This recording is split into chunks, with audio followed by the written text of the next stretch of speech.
ukiwa Mkristo itakuwa Pasaka na nyingine, ukiwa Muislamu itakuwa Idi na sikukuu nyingine, na miongoni mwa sikukuu ni Simba Day ilifanyika juzi. Hiyo ni katika hoja ya tamasha. Naam. Okay, Sefu, lakini ilikwenda kutamatishwa na mchezo wa kirafiki kati ya Simba dhidi ya Polisi Kenya. Mchezo ulitamatika kwa bao 1-0. Mnyama akipasuka kwenye sikukuu ya wanasimba. Alifungwa Simba. Sawa. Mimi bahati mbaya mechi za kijangala huwa sizungumzii.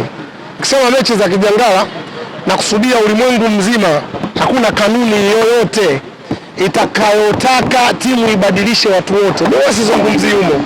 Bahati mbaya tumekwenda kuzungumza kwa sababu baada ya kumaliza mechi wenzetu wamekuwa subira hawana. Hapo inaeleweka.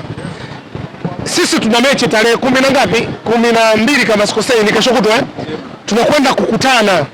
Na sisi tunajua tunakwenda kucheza na kibonde wetu ambaye huu msimu tuliomaliza kuna vioja vingi vilifanyika katika mechi. Akapata usalama wa kupata 2-2, akapiga na chinja baada ya kuhama mpaka eneo la kubadilishia nguo. Kuna siku nilifanya kipindi hapa nikasema watu wasisahau miongoni mwa kanuni. Nirudie. Miongoni mwa kanuni za mpira wa miguu, ukaguzi ni sehemu ya kanuni. Nikatukanwa sana na baadhi ya watu. Yanga wanapata usalama wa goli 2-2, walihama mpaka kanuni ilivunjwa. Wakaenda kubadilisha nguo katika nyumba ya mtu, aliwakagua nani ni Yanga mlivyo. Huku mmekutikana na mabomba vipi kwenda peke yenu. Ndio ikawa salama. Mechi moja kina Mwinchui na wenzao wakameza. Mechi moja wakapasuka. Hawa ni vibonde wetu kwa sasa. Sasa moja miongoni mwa mechi zile huwa inakuwa hivi. Sasa jifunze. Ni kweli tumepasuka. Yaani hilo haribishiki na Polisi. Lakini tumepasuka. Yawezekana mwalimu alikuwa ameweka mbinu mfukoni, kwa sababu kwa sasa hakuna mwalimu anayemfikia mbinu. Mwalimu wa Simba hayupo. Sababu mwalimu wa Simba toka amekuja mpaka tunamaliza ligi hajafungika na klabu yoyote zaidi ya hii mechi ya juzi ya kubadilisha wachezaji hata timu nzima. Umeelewa sijui? Huyu ndio mwalimu bora nadhani wa msimu uliopita. Kabla hujaenda mbali. Naam. Kwa namna ambavyo umetazama mbinu za mwalimu licha ya kufanya rotation ya kikosi. Ndio. Na tuzungumze wachezaji wapi ambao walionekana siku hiyo kwa nafasi yao, namna ambavyo wamecheza. Wanatoa asilimia ngapi na unawapa asilimia ngapi juu ya performance ambayo wameonyesha kuelekea katika msimu wa kimashindano, hasa katika mchezo ambao uko mbele yenu dhidi ya mtani ya ngapi? Simba kwanza hatujabadilisha timu. Tuna timu ile ile. Ni wasifu viongozi wa Simba, viongozi makini wanaotaka kuipeleka Simba klabu bingwa mpaka iwe bingwa. Ni wasifu. Simba tumefanya maongezeko ya wachezaji watatu. By numbers umewaonaje? Yule Nigeria Jabel sijui anaitwa mimi ni Mwarabu kiasili. Nimetaja hapo kwa Kiarabu, tuvumiliane. Yaani usione donge, mimi ni Mwarabu. Sawa? Mwamba anampa nafasi ya kwanza kwa maana ya mahitaji ya klabu na namna atakavyokwenda kucheza. Narudia, ni nafasi ya kwanza katika maingizo. Ya pili yule Kaleso anaitwa. Ni sawa. Mimi majina huwa nasahau. Anachukua nafasi ya pili kwa nini? Yule jamaa anaenda kukutana na ushindani mkubwa sana. Amwambie mwalimu kwamba atufai anisetie ura anipe mimi namba. Yeye ndo atakayesema kiwango. Akamwambia mwalimu Libasegwaye afai nipe mimi. Amwambia mwalimu Elimpanzu afai nipe namba, ana kazi kubwa sana. Isipokuwa yeye mwenyewe ni bora. Inaweza ikawa chaguo la pili baada ya kitu fulani kushindikana. Maingizo mapya. Unapozungumza namba 9 ulimwenguni, sifa ya namba 9 inafanana na golikipa. Kwanza awe mtu mwenye umbo kubwa. Mimi ndo ninavyofahamu, acha ubachachari na mapepe. Haaland sio mtu mwenye umbo dogo. Lewandowski sio mtu mwenye umbo dogo, umenielewa? Lukaku ni yani asili ya namba 9 kwanza anakuwa kama golikipa mwenyewe awe na umbo la kutisha. Simba ligi iliyopita tulikosa goli 19 za vichwa. Sasa waende siku na yule jamaa sio mtu wa takwimu, sio akamuulize, mimi sio kazi yangu. Mwalimu analalamika, anakwenda kuchukua mtu ambaye yeye anaweza kufunga au magoli ya vichwa. Amecheza mechi 4. Ana wastani wa goli ngapi? 2. So umeenda shule. Ukipiga hesabu kwenye mechi 30 unampa goli 15 mfungaji bora. Ingizo la 3 hilo. Kwa maana ya mahitaji ya Simba. Simba tukubadili timu, tuna timu ile ile ambayo mwaka jana walikuwa wanatukimbia wenzetu. Wakampa adhabu na Azamu kwenda kututemea kombe moja la Federation. Si umenielewa? Ndio Simba inaenda ile ile. Kwa mechi hii inayokuja mimi sina shaka. Mimi naenda kukabiliana na watu ambao wameleta ongezeko jipya na wastaafu wengi. Wamesajili vizuri. Profile ya wachezaji wa Yanga ni profile kubwa. Profile haiwezi kuishi. Kratos Chama ulipiga pasi nyingi. mnakuja leo wakati tunataka timu ikashinde. Okay. Naam. Waguse wapinzani wenu Dar es Salaam Young Africans jana wamefanya tamasha lao, tumeona mengi yamefanyika, lakini kubwa zaidi kwenye pitch ambapo wamepoteza bao 2-1. Namna ambavyo magoli yamefungwa, maswali yamekuwa ni mengi. Wengine wanasema ni magoli mepesi, wengine wanasema timu haina muunganiko, lakini wengine vile vile bado wana imani ya kusema kwamba ni swala la muda tu. Mpira kwanza ni mchezo wa imani, kwa sababu mpira unaweza kuja na timu bora ukapewa mechi ngumu na timu dhaifu na wakapata matokeo. Mpira ni mchezo wa imani, lakini si hatutaki sasa imani izungumziwe tena. Turudini jamani, kabla ya mechi ya jana Simba walipokuwa wanafanya kule kwenye mashindano walioalikwa ya Kagame, Yanga achezi mechi moja akacheza na timu daraja la 3 sio wanajeshi akawapiga bakora 7. Hatukuona, mimi sikuona. Wachambuzi walipokuwa wanazungumza Yanga na usajili ni haya ambao saizi wanaweza kuzungumza yale.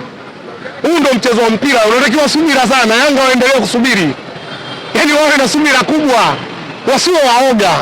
Wana wachezaji kweli, sisi tumesema profile ni kubwa, ni wastaafu. Tulichogundua jana ni timu ya Simba kwenda kuwauliza maswali tu wa wastaafu, hakuna jibu litakalotoka kwa mujibu wa nilivyoona jana. Labda itokee mwalimu akaficha, na sio kwa huwezi kuficha kwa mstaafu. Mstaafu akitoka jasho tu anacheza.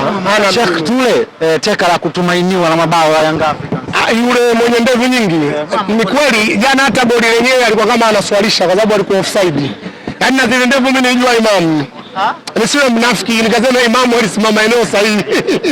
Lakini unasema teka awe na umbo? Mimi sijakataa umbo. Nimemsifu jamani, mimi sijaeleweka. Eneo kwanza, kazi ya kwanza anabatisa awe eneo la kufunga. Alikuwa eneo la kufunga. Ila tu maskini ya Mungu ule mshika kibendera mwanadada. Una beji ya FIFA hujaona au kusudi. Mimi nimegundua jambo kubwa sana. Yanga waache siasa. Wawe serious, waache siasa. Kama kweli kwa Shaulile ilitumika 1.8. Shaulile sio kama Fiston Kalala Mayele. Mayele alikuwa na roho mbaya sana. Yaani huyu jamaa amezaliwa kufunga. Yule ungempa ngozi nyeupe Lewandowski yule. Yuko kila eneo unamkuta. Shaulile ni kweli mzuri, nimekuona jana, lakini mpaka upigiwe pasi za mwisho. Sasa Chama kaondoka Yanga. Hamna mtu wa Yanga anapiga pasi za mwisho. Mimi sio mnafiki. Mimi na dunia peke yangu. Mimi ni influencer mwenye dunia peke yangu. Sitaki unafiki. Nimeona jana ujangala mkubwa tu. Na kitakachokwenda kutokea ni kile kile. Talalamikia waamuzi sisi mpaka siku watakaosema Yanga si basi. Sefu, kwa maana unavyoongea unaonesha kwamba pengine kunaweza kuwa na urahisi kwa upande wenu siku ya tarehe 12. Usiseme pengine, sisi tunakwenda kucheza na kibonde wetu kwa msimu huu wa jana na huu tuliokuwa nao. Miongoni mwa timu ambazo hazitusumbui ni Yanga, kwa sababu hebu nisikilize hapa ni point yangu. Timu yangu nimegundua nyuma ya mpira, yani nyuma ya mpira akiwa adui amezuia muda wote, nateseka sana kufunga. Wao hatuwezi kukubaliana Yanga watakaa kama walivyokaa Polisi. Ni kosa wachezaji wa Simba ukafunguka. Libase umwambii kitu kwa wachezaji watatu. Umenielewa? Aura unamfahamu tabia yake. Mwamba bahati mbaya alipita katika msiba, Mwenyezi Mungu alipanga, tumemfariji saizi katulia. Eli Mpanzu naye wachezaji wawili hawamwambii kitu. Hebu arudi upande wa Yanga, nani anaweza kutusumbua? Yaani kabaki yule beki bora pale nyuma. Nani? Alani Okelo mzuri kwenye kupiga pasi na kufunga. Mimi nakusudia man to man, Alani Okelo unaweza kumchukua nani? Siku zile ulimkuta Mwamba kateleza uwanja una maji zaidi, hamna msimu wa mvua. Kaka, acha bwana, sisi tunaenda kufunga. Lazima hamna hiari katika hilo. Labda sasa narudia, waamuzi waendelee kuwabeba. Lakini kama watafuata sheria? Kaka, wasipofungwa ndai 10,000. Kama waamuzi watafuata sheria? Kama waamuzi watafuata sheria, yani tunawafunga goli la haki kama wafunga mwalimu, wasiseme offside. Wakitoka ni dai shilingi 10,000. Kama waamuzi watapata sheria. Basi ndio kitu tunachokitaka hiko. Waamuzi tu wafuate sheria. Mimi kuwafunga Yanga ni faradhi. Ni miongoni mwa timu ya hovyo tu. Kuanzia management ya Yanga mpaka huku chini. Pesa iko benki. Na ndio inapokaa Alikamwe hajui kama hela inakaa benki. Kumbe Alikamwe hajawahi kumiliki hata milioni 5, hajui hela inakaa benki. Yaani muone ni hela yake unaiweka wapi? Ukiweka gorofani watu watatomoa. Alikamwe yule hajui kama hela inakaa benki. Hela inaishi benki. Sasa pesa iko mfuko wa shati wa kwao. Upi? Aso hela ikai. haikai. Wewe milioni 10 unakaja kwa shati. Tajiri namba 1 nchi hii kwa mujibu wa majarida yote ni Mohamed. Fedha na umiliki Mohamed, nenda kwenye tathmini, Bakhresa akiunga mara 4 afikie. Unasema? Nirudie. Sio dhambi, na hata Bakhresa akisikia hawezi kubisha. Fedha na umiliki Mohamed, Bakhresa akiunga mara 4 afikie. Hata Mohamed akichukua bilioni 1 akaiweka benki tu, alafu asende kuichukua, akaenda mwisho wa mwaka akutana faida milioni 200, hela itakaa wapi? Alikamwe mshamba kisi nyingi mara kwa mtu mshamba duniani kama yule. Ajui. Hela kaingia kachapisha kabisa. Si ajui maskini, sasa kajawahi kupata hela. Ile nyumba yenyewe jenga kajengewa. Engineer alienda pale, umeelewa, cement hajawahi kushika hela. Hajui kama hela inakaa benki. Sefu, kwa heshima na taazima tumezungumza mengi. Salamu zako kwa wananchi kuelekea siku ya tarehe 12. Wawe na subira, yani wavumilie, kwa sababu kinachoenda kuwakuta sio kizuri. Na mimi nawajua wana tabia moja, ngoja nikumbushe tabia yao na watu watakumbuka. Yanga ni mafundi sana. Mafundi sana, sikia ile tukio. Yanga kuna muda walikuwa hawamtaki mchunga. Yanga waongozwe na mtu aliyosoma.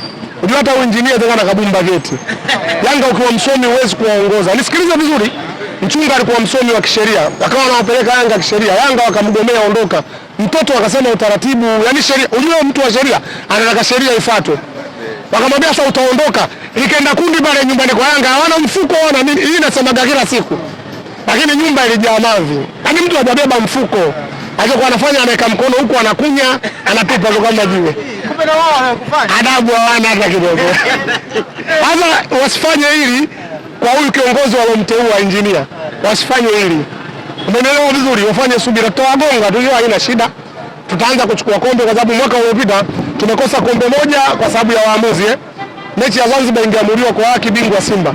Ila moja akalitema yeye akatupa Zanzibar na mwenzie akatupa kombe na Azam. Na mwaka huu tunachukua jingine kutoka kwenye mikono yake ngao. Hivi